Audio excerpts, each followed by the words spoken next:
Well, in today's Family First story, we're looking at what's considered a non-traditional approach to introducing babies to solid foods. It's called baby-led weaning, and it's gained popularity recently through social media.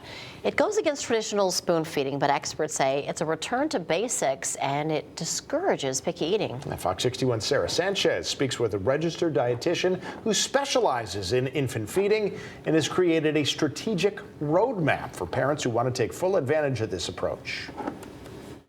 One of the biggest developments in a baby's first year of life is eating solids. But how parents introduce those foods varies. Baby-led weaning is an alternative to conventional or adult-led spoon feeding. Parents and caregivers start offering them age-appropriate soft finger foods that the baby can pick up and feed to themselves. And in that way, they learn to become an independent eater. Baby-led weaning isn't anything new. In fact, pureed, marketed baby food became the norm around the beginning of the 20th century. What do you think cave mama fed cave baby? Babies have always eaten modified versions of the same foods that the rest of the family does. This is just kind of a return to that idea of, let's teach our kids how to eat real food if we want them to grow up learning how to love real food.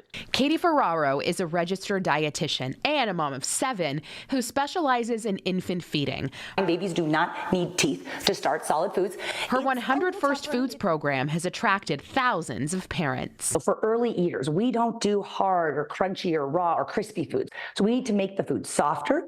We also modify them in the sense that we don't add any added sugars. And the same thing goes for excess sodium. You can do all the seasonings in the world. We always tell parents, babies don't need to eat bland foods. Ferraro shares her story on social media about how getting her firstborn to eat was frustrating. That's why she tried this approach, and it worked. And now she's using her expertise to teach and inspire other families. Well, I encourage parents to just really focus on variety. Feeding children is a lot of work.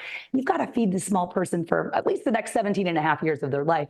I think it's worth it to put the time in now when babies will really like and accept a wide variety of foods. Since the foods are not all pureed and babies control their eating, parents may have concerns, like choking risk. And we actually know from research that there's no higher risk of choking when you start solid foods with a baby-led approach, but that only holds true if the parents are educated about reducing choking risk. The preparation of the foods is so important. When a jar of baby food costs under $2, does it make more economical sense to spoon feed?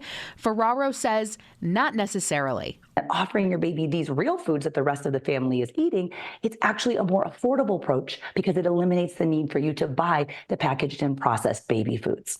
In the end, it's all about getting the kids fed, which, as many parents know, can be a challenge no matter the age. But 100% of the parents who do baby-led weaning always come back and say, I'm so glad we did this approach because we don't have to struggle with mealtime battles and severe picky eating. Sarah Sanchez, Fox 61, Connecticut's news station.